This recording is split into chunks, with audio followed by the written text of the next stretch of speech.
somewhat enigmatic title, I think I really ought to start by explaining what I mean by 52% at the Crossroads. 52% is the percentage of women in the British community, in the British Jewish community, and I'd like to suggest that right now we are at a crossroads, and that's really what I want to talk about tonight.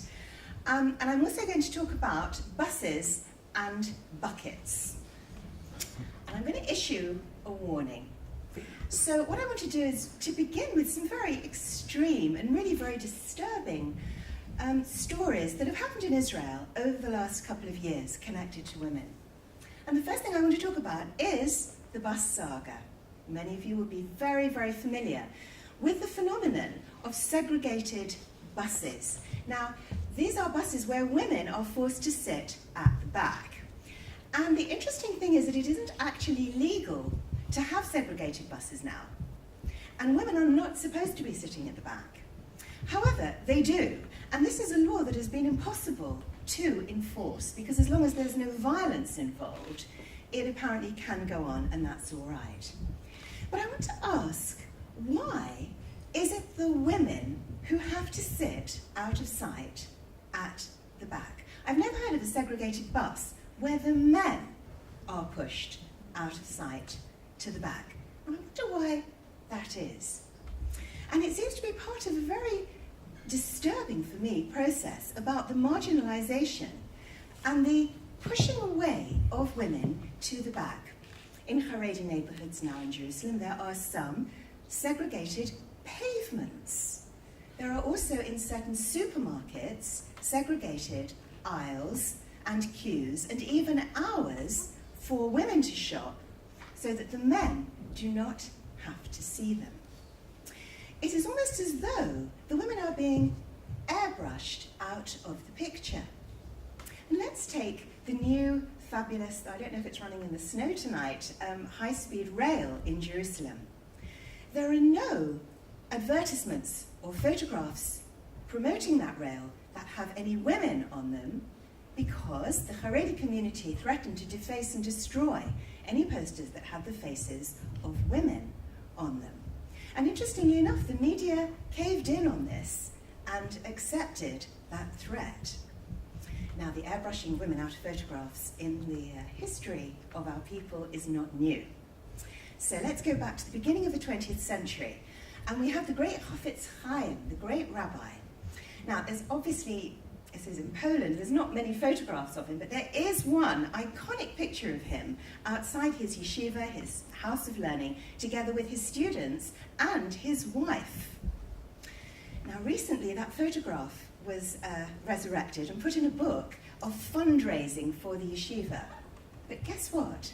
His wife was airbrushed and cropped out of the photograph because it was considered immodest for the young men who would be fundraising for the yeshiva to have the picture of the Chafetz Chaim's wife. Now, in 2011, here's another iconic photograph that many of you, I think, will remember, which is of the White House staff staring intently at a screen, and this was to mark Osama bin Laden's capture. And amongst them was Hillary Clinton. Now, when that picture was reproduced in Der Zeitung, a Yiddish newspaper in America, the picture of Hillary Clinton was removed. Now, the newspaper had to apologize, and they had to issue a serious retraction because it's illegal to tamper with White House photographs. You're not allowed to mess about with them. And the newspaper were very, very apologetic, and they stressed that they did not mean any disrespect to Hillary Clinton, but the men, their readership, had to be protected from these pictures of women, that it was considered immodest. And this is really a very, very interesting idea, that the men in the Orthodox community need protecting, and this is never an issue in itself, that this could be tackled, but the way to tackle it is to simply remove and hide the women. Which leads us neatly to the Orot school in Bet Shemesh. Now, Bet Shemesh is an area in Israel which has become extremely Charedi. And there is an Orthodox school called the Orot school for young girls aged between 6 and 12. Now, everybody knows the Orthodox school because that's the one that the police park outside in great numbers. And they need to escort the girls safely into their classrooms because there are a group of men shouting various abusive words at them as they go into school because they're apparently not dressed modestly enough. And they often shout zona, which means a whore, at these young girls, and the police are there, for which I'm very grateful, to protect them. But why aren't the police arresting the men? I find that a question that has sorely not been addressed by the rabbinic leadership amongst us. And one Charedi member of this community took trouble to explain to the newspaper why the girls were not sufficiently covered up. And he said they need to be covered up more because, I quote, even an 8-year-old draws my eyes. Now, I said that there wasn't much of a male response to these things, but there have been some very, very interesting and creative responses in Israel by women for women. So, for example, the New Israel Fund started a wonderful campaign where they asked women to take headshots of themselves and stick them around in Jerusalem, and with the caption of their name and saying, "I wish to be seen and heard." And in the Orot school, the women of Beit Shemesh went in one Friday morning taking flowers for the girls and gave them to the girls and said, "Please don't be ashamed of your bodies. You are beautiful. Shabbat Shalom. Have these flowers from us," which I think is really, really lovely. I am reminded of when Golda Meir was in government. There was an outbreak of serious sexual attacks on women in the night. And there was a motion in government about this, and somebody got up and said, "Women are being attacked. We must put a curfew on the women." And Golda Meir said, "Excuse me, I think the men are committing the rapes. Why is it the women who have to stay in? The men should be asked to stay home at night. Why is it the women who have to be hidden away?" Now, what do these extreme, and I hope very disturbing stories have to do with you, with me, with us? What does the invisibility of women have to do with what's going on in our community right here, right now? Well, about 12 years ago, I happened to be in New York for a week seminar with the UJIA. Had a wonderful, wonderful time. And every morning, a group of men came back from a local synagogue in hysterics because apparently the morning service that they'd been to, the shacharit, was just so funny because these guys in this shul were the funniest men ever, and they were so friendly and so welcoming and just so lovely, and the whole thing was just wonderful. So we were very curious about this particular shul, and on Shabbat I happened to be there for mincha in the afternoon, and I said, "I'm coming in because I want to see what this place is like." Now, I was actually the only woman there, and nobody said a single word to me. And I found my way into the women's section for mincha. It was in pitch darkness and completely unheated, and I'll just say it was in February to get the sympathy vote of it. And there was a very welcoming sign on the women's section which said, "Asur ledaber," it is forbidden to speak. Anyway, so I felt really very, very comfortable in this dark, unheated and silent place on my own, and no one said a word to me. Anyway, after Shabbat, they made Havdalah. Nobody asked me to join them. And then, as I came out, I stood in the hall, and all the men were streaming out. Shavua Tov, Givach, have a good week, hugs and slapping. And they walked past me, but they also actually walked through me. Nobody made eye contact, nobody said a word. The F for female that was upon my head was emitting strange beams. And one of my colleagues leaned forward and whispered in my ear and said, "You have entered the twilight zone.